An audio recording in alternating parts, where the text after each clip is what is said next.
Can you reattract your own partner back to you whenever they ask for space? Of course you can. Here's how you do it. You give them more space than they ask for. By you not calling them, texting them, and always asking them about the relationship, it shows that you respect yourself and you value yourself.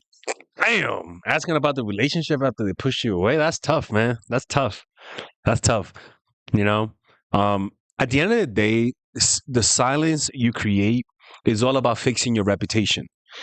You know, the guy might think you're really, really needy and creepy, right? You might be, he might see you as delusional, as you don't see what I see. You know what I mean?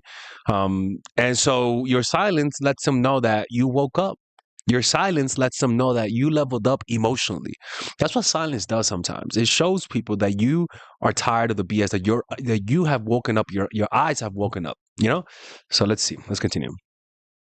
Yourself, and they will recognize that. And when they recognize that you recognize your value, that will reattract them back to you. They will miss you and wonder about you. Do not be afraid that they will forget you during space. The only thing that will happen is if you do not give them space, it will make them want it even more. Can you reattract your own? Yeah, that the space is what makes them want you more. Because when somebody who's thought you were needy, desperate, low self-esteem, when they start to notice that you're not coming after them, what that says is that something changed, and usually it's a positive thing, right?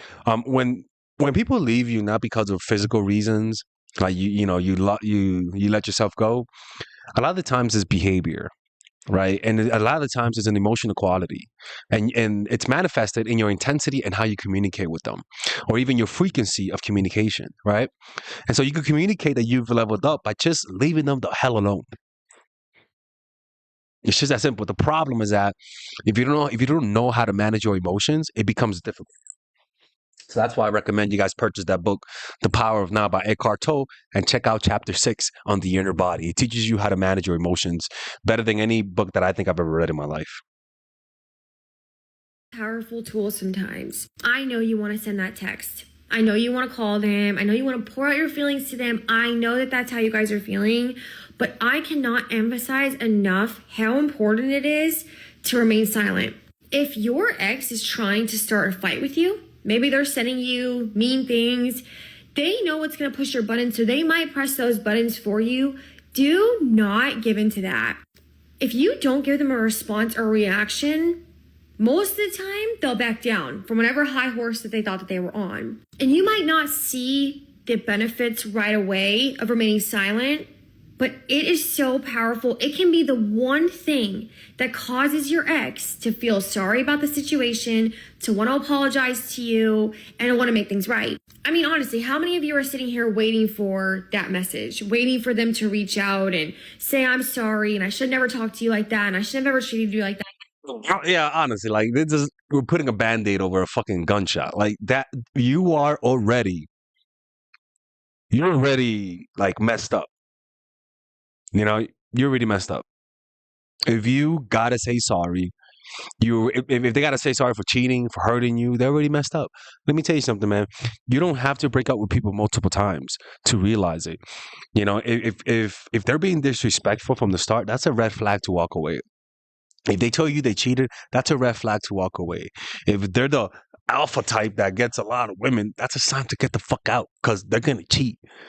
You know, like it's just that simple. Like that.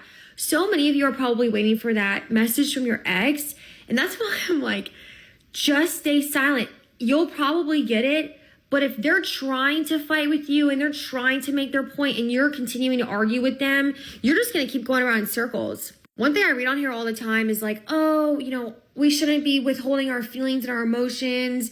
We should just say how we feel and what we think. Yeah, go ahead and do that. Sure.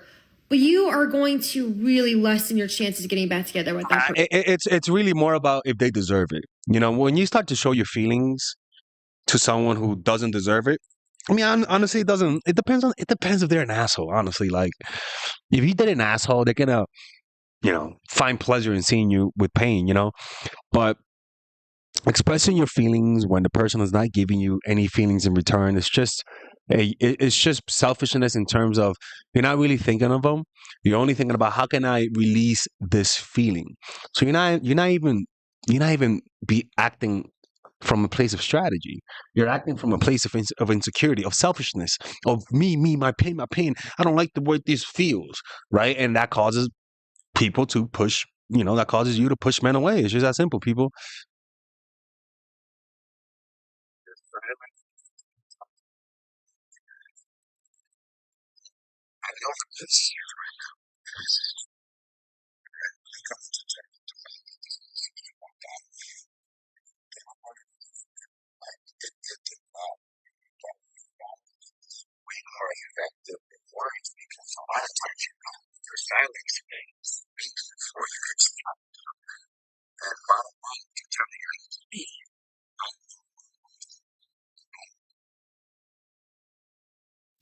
Your silence is 10 times more powerful to your ex than you think. And I know how hard it is right now processing a breakup. All right, really coming to terms with the fact that this person just walked out on you and gave up on the relationship. Like it didn't matter.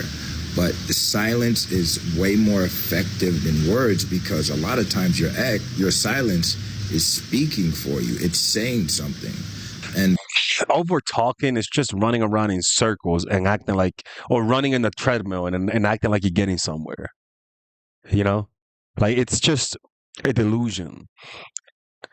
If you really pay attention, the things that are said the loudest are things that are not uttered. It's just that simple. And bottom line, what you're telling your ex is, I know my worth. I am a catch as well. I am not going to chase or beg someone to be with me, because anyone would be lucky to have me. And That's really the mindset. Like, look, man, like, for example, right? If I meet you online and you take a day to respond or 2 days, I'm not going to go out with you.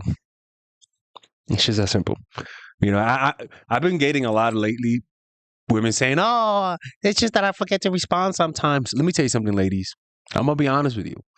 Every time in my life, maybe one out of 10 times I'm wrong, but anytime you meet someone online and they're very slow to respond, before you guys meet up, don't put your hopes up. It's better for you to just say no to them. Just say, nah, no, thank you. And if they say, well, you're being over dramatic, listen to me, man, okay? Listen. It's not, because I'm telling you, like, just think back in your life. The people that take a long time to respond, it's a sign of things to come, right? And so it's wild how like consistent that thing is, right? So now when I see that, I don't feel needy no more, honestly. I just say, oh, I don't want this. Like, I don't want this girl. I don't want this woman. No, thank you. It just turns me off. And it's really hard to, like, convince me not to not go out with you, because, for example, like a few weeks ago, I gave it a try, right? Actually, let me show you. I'm gonna read you guys the text, because to me it proved my point, right? To me, it proved my point in a way that is actually a real thing, right? Let me show you. Where can I find this text? And I don't care about look needy. Honestly, I don't care about that no more. People rely on you not looking needy to do their bullshit to you. But honestly, who gives a fuck? You only live once, you only live once, right? Okay, here it is, right? Blah, blah, blah. Now this girl made a date with me 2 weeks into the future. That's another red flag for me, honestly. She was like, let's hang out on the 25th. That was like 2 weeks into it. I was like, I would love to go, but it seems like you're very busy. And, and if usually when people are into me, they don't usually wait that long to see me. She's like, don't worry about it. I am not going to cancel. If I were to cancel, I would tell you the day before. Don't worry about it. I'm actually someone who's consistent, blah, blah, blah. Okay. No response.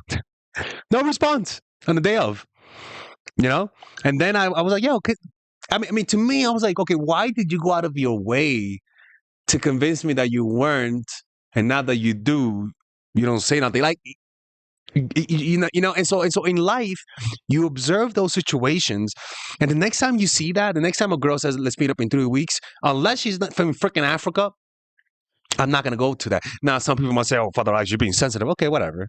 But it's my standards, you know. Like it's what I prefer. If you think I'm being too picky, then that's fine. Then you do you, and I'll do me. As long as I don't lie to people, hurt people. But the point is that you meet people and they'll respond late. You call them out, and they'll tell you it means nothing. I'm telling you, it means something. I'm telling you, just walk away and say, hey, look, if that's how you respond to people, that's totally fine. But I prefer people who respond more time, so this might not work out. And again, you might say it's irrelevant. But trust me, man, consistently, you're doing the right thing. I'm telling you, man. So it's one of those ironic things about life. And honestly, it's confusing, to be honest with you. It's confusing, but now where I am in my life, I don't take it personal no more. Honestly, I just see it as there's too many people are avoidant today, and you shouldn't take it personal. Their avoidance, you shouldn't take it personal. It's a reflection of their self-esteem, of their lives, and a lot of the time they're not doing it because they don't like you. They do it to everyone. It's just that simple, people. A lot of times you have this false sense of urgency, like you want to fix the relationship right away. But what you have to understand is right after a breakup is the worst possible time to try to fix things. One, because your ex just did something difficult. Breakups are intense. And most times they are going to go into the relief stage, and their boundaries and their guard is going to be up because they're expecting you to fight for the relationship.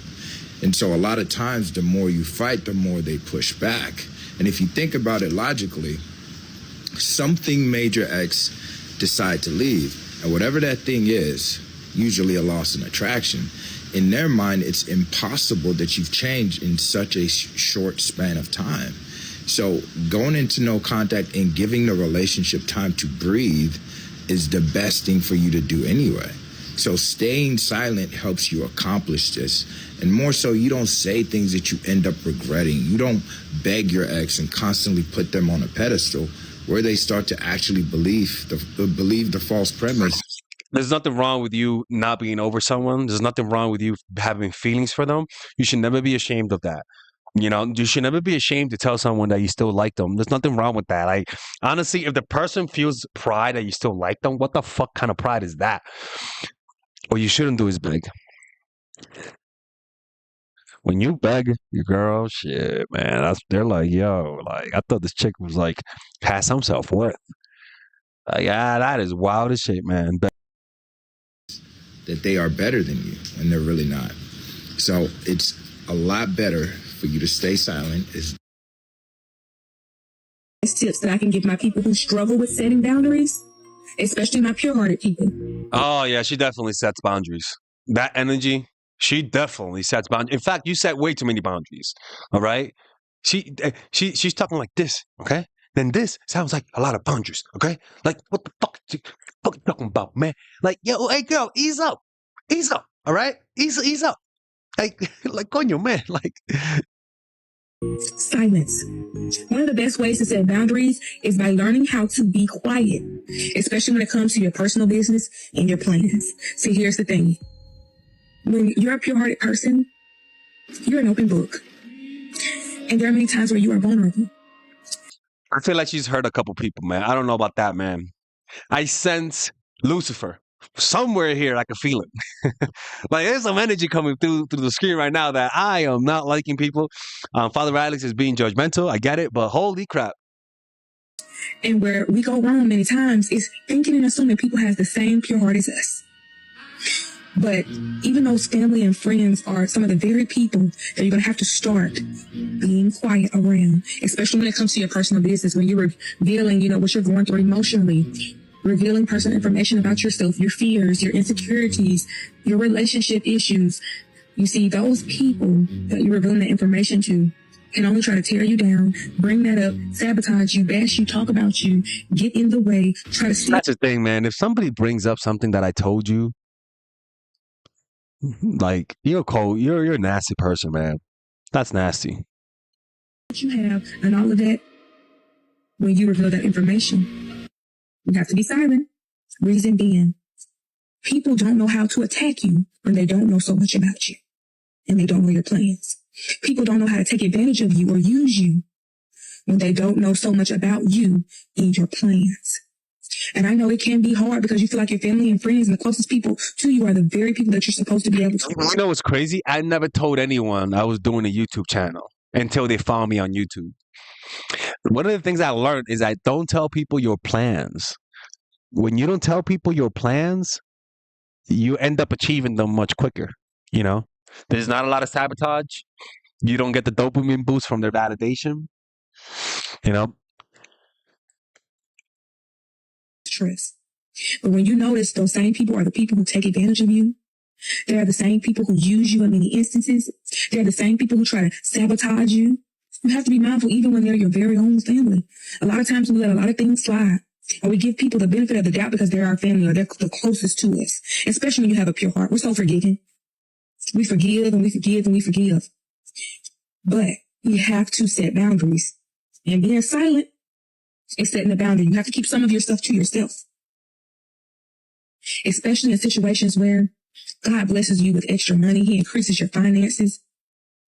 And you have those people around you, your close people, friends and family who always ask you for money, always borrowing money, but never paying you back. Although they promise they're going to pay you back.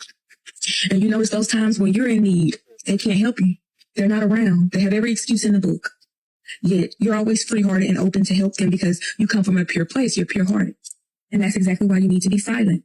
When you get blessed with those extra finances, that promotion. nah, she's right. She's right. I judged her too quickly. I could tell that maybe she's been through some BS with family members, and that can really harden you on the inside. You know, yeah, that's honestly the worst. Family members betraying you, that's tough, man. That's tough. That's tough. Especially with a girl like her. A lot of the times, girls is usually their aunts that usually are the fucking haters. You know, they'll compare their kids with them and stuff like that. It's really toxic. But yeah, silence, man. Silence is your number one power. In fact, that's how the Buddha became enlightened. If you guys want to work with me one-on-one, go to mindfulattraction.org. There you'll be able to purchase one-on-one sessions with me. I don't know what the hell this is coming up, and I'll see you guys later. Take care. Hey, guys, why is he looking at us?